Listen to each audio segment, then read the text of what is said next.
And let's get ready to lay it all on the line. And let's get ready to go out and get what it is that we've worked so hard for throughout this off season. And tomorrow's the opportunity for us to go get it. It's hard to live a disciplined life, but it's even harder to live an undisciplined one. Heavy. And I remember the first time I heard it, I had to think about it a little bit. But like, discipline provides everything that you need. That's one of the biggest reasons why people follow religion. They don't even know it. Is that everybody, in some regard, we all desire discipline. You know, that's the importance of parents, is to apply discipline, you know, to keep the kid on the right track. But man, that's one of the hardest things. When you're managing yourself, it's hard to discipline yourself. That's one of the biggest pieces about having a coach. That's why people perform so much better when they have a coach. That's why people hit their performance goals a lot better when they have a personal trainer. You gotta have a coach. You gotta have somebody that's gonna keep you accountable, that's gonna make you disciplined and have you follow through.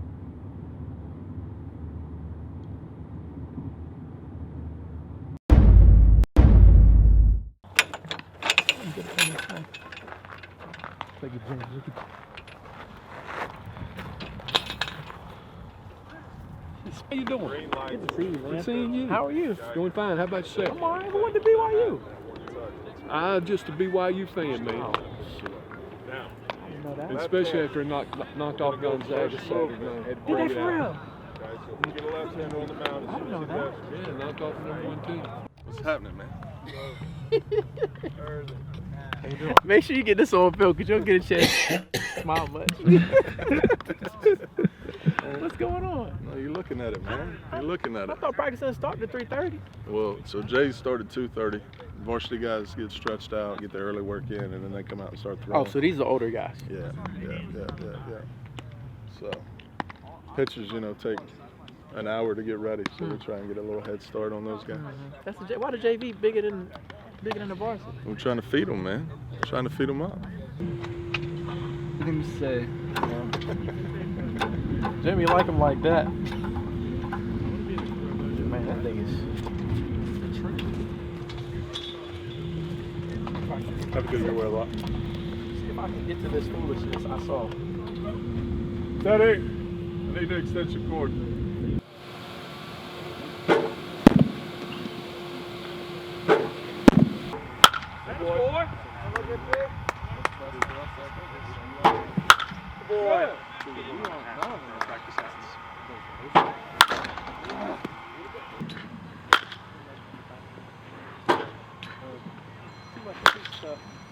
Come on, man. I mean, I don't know if there's merit to it or not, but you win the front part of the plate. Yeah. Hitting fastballs, you got a chance, right? Yeah. I mean, it's high school baseball. How many guys are actually going to control off speed? No, not now. Almost there. 100%. So One of my boys, I was talking to, he said he lived off of fastballs in college. I said, how do you do that? But at the same time, he was the guy that's going to be on the bags and rip the bags up. Shoot, I'll probably throw my fastball too. Right. Well, I mean, you know, like you said, at this level, you're gonna get it. You just can't miss it.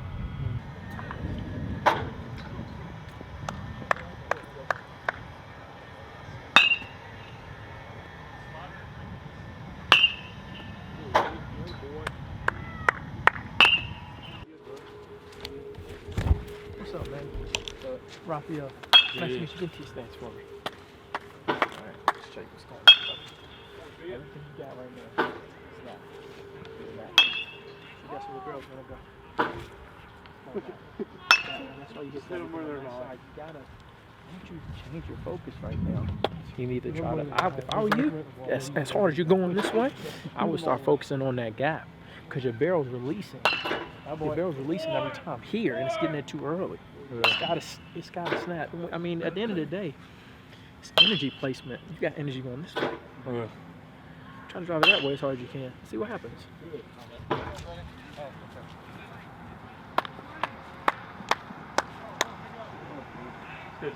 Come on, baby. Hi, boy. That's good. Hi, boy. Now we keep him off there. Hi, boy. Ooh.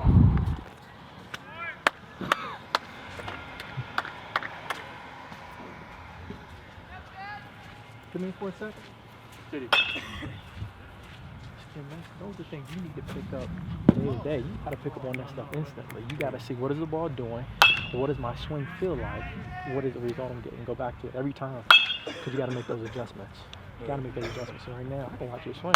Very similar to how my swing was out in high school. I would yank everything, which you can do it, which I'm sure that's why it looks tailored to that. But at the same time, you got to understand every day is not going to be the same. So when it's too hard, I got to over adjust. That way I can get back up to that. Those are better swings. Let me get a couple sessions in. I got a tournament coming up. I got season coming up. I like that. In a way, it's kind of like a slap in the face to what you spent your life trying to perfect. You know, studying the swing. It's not really something you just pick up and put down. It's like school, man. It's constantly evolving. It's constantly changing. You know, you experience a different kid. Every kid is a different project. You know, it's not, I get 4 sessions right here and then my swing is perfect. No, it's gonna go back to what it was. You gotta be consistent. You gotta be disciplined. Yeah, you know, and we got some guys in there that are, you know, gonna go and have really successful careers after they leave here. And got an opportunity to do some pretty special things if we can put it all together. And so hopefully we're motivated. Start with, though, we got a special guest here with us today. So some of you guys I know him. Raphael Turner was here a few years ago, I think probably before any of you guys were here. He was an assistant coach here for 1 season, and now he played at Radford. Okay, played outfield up at Radford. He's a left-handed hitter, played professional baseball, but has started his own company, and part of that company is doing some public speaking, motivational speaking type stuff, and that's what we've asked him here to do today. So we brought him out to obviously watch practice a little bit and kind of watch and see what you guys are doing, and I wanted him to come in and speak to us a little bit about, you know, his experiences and how maybe they relate to us, and the things that we hopefully are going to accomplish throughout the school year. So he's got a lot of experience. He's been where you guys have been, which is you know, always something that being relatable is something we look for. But he's been in your shoes and has kind of come out of that and turned himself into a pretty successful businessman at this point now. So we invited him here to speak to you guys, and I think you're going to like what he has to say. So, Raffy Turner.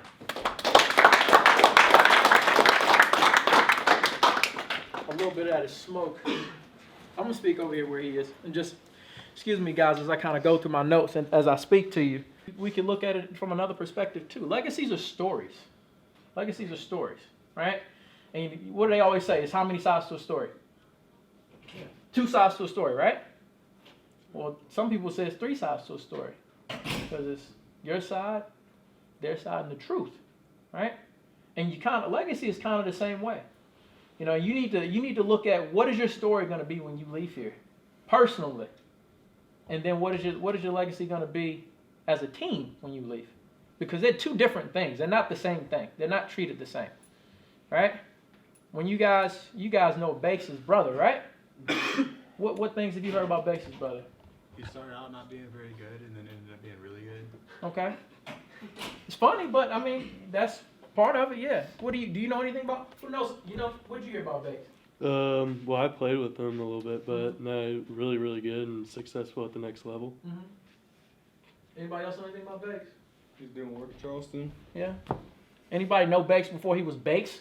Because he wasn't always Bates. He was Baker. I remember he was Baker. But I do remember the one moment, and I don't know if you remember, but I remember the moment. Was he a sophomore when I was here, or was he a junior? He was a junior. The kid, he couldn't swing a bat to save his life when I was here. I remember that. Not at first. Pull off baseballs. I'm in the cage with him all the time.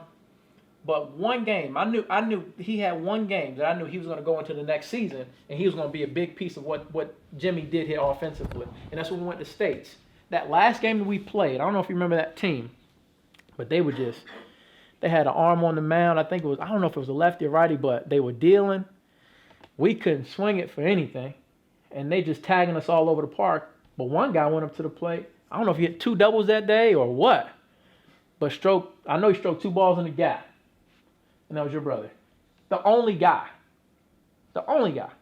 And from that point on, his legacy was changed. To me, it was. To me, it was changed. You know, that's stuff that you guys have control over, right? So you need to start thinking about that. What legacy are you leaving behind? What do people say about you when you're not around? Don't care, obviously. What do people say about you when you're not around? Fast. You're fast? Okay. What do people say about you? What do people say about you, Will? You don't know? I know what people say about me. There's only one thing they can't say about me. I know that for sure. And if they can't say I'm the best player they ever played with, or I hit balls the furthest they've ever seen, they're going to say nobody ever worked harder than this guy. I know that for a fact. Because nobody did. Because I was a guy in college that's hitting the middle of the lineup that was not okay with going 0 for 3 the day before, even if I went 3 for 4 with a double and a bomb. I was the only guy that had a key. I still have the key to this day to the indoor facility that we had. In there 12 o'clock in the morning, 1 o'clock in the morning, working on my swing. Turn the music on, get on the iron mic, on the tee. Same process every time. My last year, I broke my finger. Riddled with injuries my whole career in college. My last season, I broke my finger. Had the best season of my life. I had no choice. Because at that point, it was a matter of, what do people think about Raphael when he's done? And how are you going to be remembered? Didn't know, but they're not going to say it. And Coach, would you say you played for probably one of the hardest coaches you could ever play for a day in your life? Yeah. Yeah. 100%. Tough guy. Yeah. Tough guy. But learned a lot, right? Yeah. I mean, looking back on it at the time, it wasn't a whole lot of fun. But looking back on it, you realize there was a little bit of method to the madness, I guess. 100%. 100%. So I'm telling you to get you prepared. All right? So start understanding your legacy. Now, we'll look at this thing from another perspective. What's your name, big guy? Bryce. Bryce. Who are you guys as a team?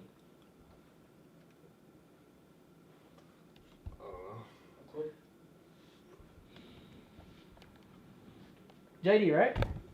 Who are you guys as a team? What do you mean? JD like a surfer. You like one of them surfer dudes, huh? Like, who are you guys as a team? What would you tell people about your team? If you're in a different state, nobody knew who Hough High School was as a baseball program. What would you tell them about your team? Who are you guys? We're like a close group of guys, and we're gonna be pretty good. Okay. Lose it. Bakes, who are you guys as a team, man? Give me the answer. We got great arms. They won't beat us on the mound. And we got a lot of scrappy players that are going to compete.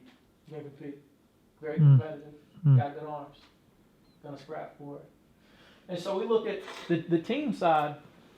There is no I in the team, so that it's literally just two sides to this story for the team. It's either who you are, well, who you think you are, and who you actually are. Who you think you are, who you actually are.